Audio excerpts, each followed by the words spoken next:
SC प्रवेश 2026 में हुई धांधली को लेकर हमने यहाँ पे धरना प्रदर्शन किया है। हम सरकार से निष्पक्ष जांच की मांग करते हैं कि इसकी निष्पक्ष जांच हो। युवा कब तक ऐसी चीज़ें सहता रहेगा।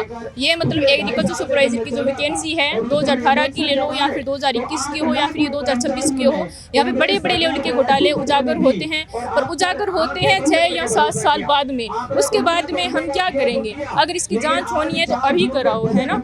आपका मुद्दा ये है कि जो भी भर्तियों में घोटाले होते हैं वो तुरंत होने चाहिए, क्योंकि जो छात्र हैं पढ़ने वाले वो काफ़ी दिनों का इंतजार नहीं कर सकते, उनकी एज भी निकल जाती है। इस बारे में मेरा कहना ये है कि सबसे पहले तो गवर्नमेंट या एजुकेशन मिनिस्टर की अकाउंटेबिलिटी है कि इस तरह के घोटाले या स्कैम हो क्यों रहे हैं, इनको जवाब देना पड़ेगा, इनकी जवाबदेही है। बाय द वे अगर ये हो जाता है, इनकी अगर गलतियां नहीं हैं उसके बावजूद भी ये चीज़ें हो रही है तो इनको बहुत कड़े कानून इसके ऊपर बनाने चाहिए। जितने भी इसमें दोषी हो, कल को अगर पेपर अगर बेचने वाला मार्केट में हो तो खरीदने वाले के हाथ कांपने चाहिए कि अगर ऐसा काम मैं करूंगा तो मेरे को क्या इंजाम भुगतना पड़ सकता है। आज यहाँ इंडिया में ऐसा कुछ कोई कानून नहीं है। यहाँ पे हम देख रहे हैं कि बहुत सारे प्रीवियस टाइम में भी हमने देखा है कि बहुत सारे फर्जी मामले यहाँ इसमें स्कैम पकड़े गए थे, लेकिन उनका क्या हुआ, थोड़े दिन बाद में उनको जमानत मिल जाती है। कोई भी स्टूडेंट अगर फर्जी लगा हुआ है आज तक उसको किसी ने हटाया नहीं है, ना ही हटाने की हिम्मत करते हैं। और इन्हीं चीज़ों की ढीलापन देख के ये लोग वापस यही काम करते हैं कि फर्जीवाड़ा भी हो रहा है और इनको कोई खौफ भी नहीं है, किसी भी चीज़ का इनको खौफ नहीं है। इन चीज़ों के लिए एसओजी जो भजनलाल शर्मा ने गठित किया उसके ऊपर आपके क्या विचार है? क्योंकि यही है पेपर लीक को रोकना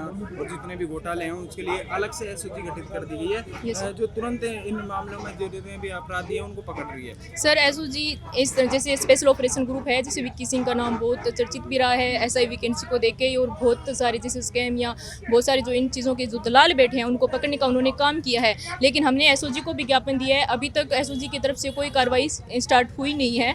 तो हमारा विश्वास तो तभी बनेगा जब एसओजी इसकी निष्पक्ष जांच करे।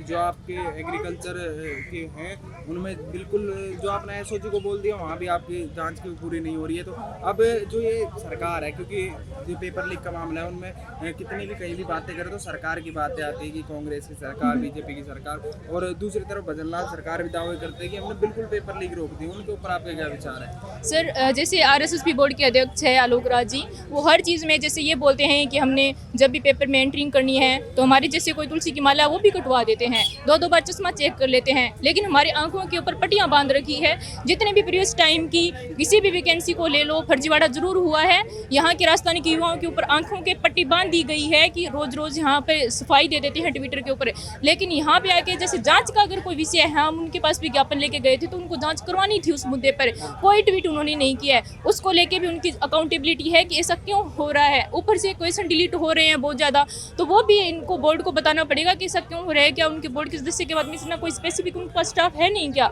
कि इतने इतने क्वेश्चन डिलीट करने पड़ रहे हैं, आंसर चेंज करने पड़ रहे हैं। तो ये तो है ना गवर्नमेंट की जवाबदेही है, बाकी इनका ही काम है कि इनमें सुधार करना पड़ेगा। युवा कब तक ही दर दर की ठोकरें खाता रहेगा इन चीज़ों के अंदर।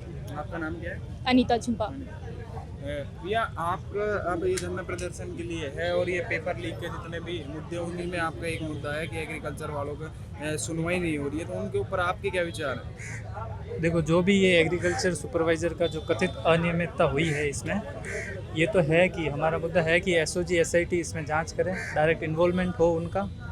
लेकिन एक जो और मुद्दा है जो 3 क्वेश्चन का, जो अभी राजस्थान हाई कोर्ट में जो केस पेंडिंग चल रहा है, जो हमारे अधीनस्थ बोर्ड का वकील भी वहाँ पेश नहीं हो रहा है 3 क्वेश्चन के लिए, तो ये भी सुनवाई इसकी जल्दी के लिए आप आलोक राज जी से रिक्वेस्ट हैं कि वकील को जल्दी से जल्दी वहाँ पेश किया जाए और इस सुनवाई को आगे बढ़ाएं। हाँ, इसमें जो अनियमितता हुई है उसके लिए तो एसओजी एसआईटी की जांच तो अनिवार्य है ही, क्योंकि इसमें 100% कुछ ना कुछ करप्शन हुआ है।